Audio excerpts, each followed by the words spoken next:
আসসালামু মামু, কেমন আছো? ভালোই আছো? তোমার গাড়ি দিয়ে আইলাম। ভাড়া কত দিলাম বাবা? 30 টাকা। 30 টাকা। তুমি কি খুশি 30 আলহামদুলিল্লাহ। টাকা পাইয়া? আলহামদুলিল্লাহ। তোমার যদি 30 টাকা ভাড়া হয় তাহলে 30 টাকাই নিবা। তোমার যদি 40 টাকা ভাড়া হয়, কত? 40 টাকাই নিবা। না, আপনার সাথে যেটা করছি সেটা 30 টাকা নেব। 30 টাকা। আমি তোমার 30 টাকা দিয়ে আমি অনেক খুশি। তোমার গাড়িতে আইছি, তোমার মনও ভালো। তোমার কি এমনি কোনো আছে, এই ঋণ পিন আছে? না ভাই, না। কোনো ঋণ নাই? না। এমনি মানে কোনো ঋণই নাই? কিস্তি না। কিচ্ছু নাই? দিনাজপুর বাড়ি না?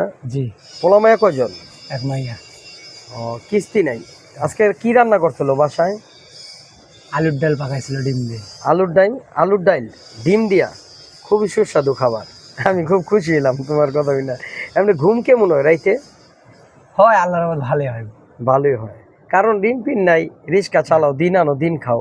বাপ মায়ের উপর রাগ করে যায়। বাপ্পার লোকে রাগ করে বলে বসছে দিনাজপুরের থেকে। তো মামা, যাই হোক, গরিবের ঘুমটা একটু সুন্দরই হয়। কারণ গরিব মানুষের ঘুম হইলো কি, বুঝছো না?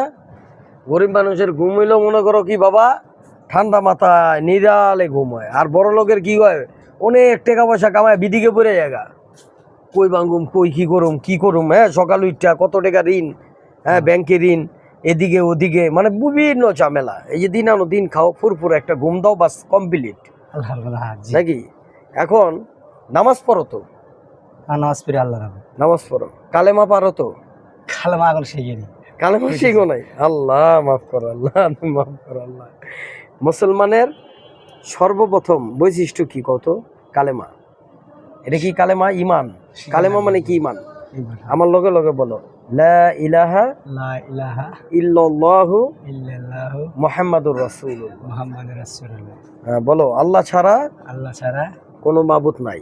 কোনো মাবুদ নাই। হুজুর পাক হুজুর পাক সাল্লাল্লাহু আলাইহি ওয়াসাল্লাম, বলো, হুজুর পাক সাল্লাল্লাহু সাল্লাম আল্লাহ তাআলার প্রেরিত রাসূল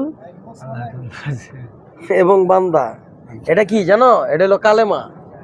তুমি যদি কালেমা না পারো তো তুমি নামাজ কিভাবে পড়বা? তোমার যদি ইমান না থাকে তো তুমি নামাজ পড়ে পারবা না, তো বুঝো নাই? শিখা লাগবে। তুমি তো ঠিক আছে সরল সিধা, কিন্তু দুনিয়াটা তো এই যে ছোট্ট সময় আল্লাহ পাক পাঠাইছে তোমার দুনিয়ার মধ্যে, একটা সময় পুরুত করে যে বাগা থাকবো, এর স্টেশন কিচ্ছু থাকবো না। তাই আগে কি করতে হইব? এলেম শিখতে হইব। তারপরে শিখতে হইব কি জানো? নামাজ পড়ার জন্য সূরা কেরাত শিখতে হইব। এগুলোই মূল, এগুলোই বৈশিষ্ট্য, এগুলোই কবরে যাব। হ্যাঁ, এটা গিলে যাবো। এগুলোই যাব। নামাজ ছাড়া কেউ। গরিব মানুষ বড় লোকের থেকে 500 বছর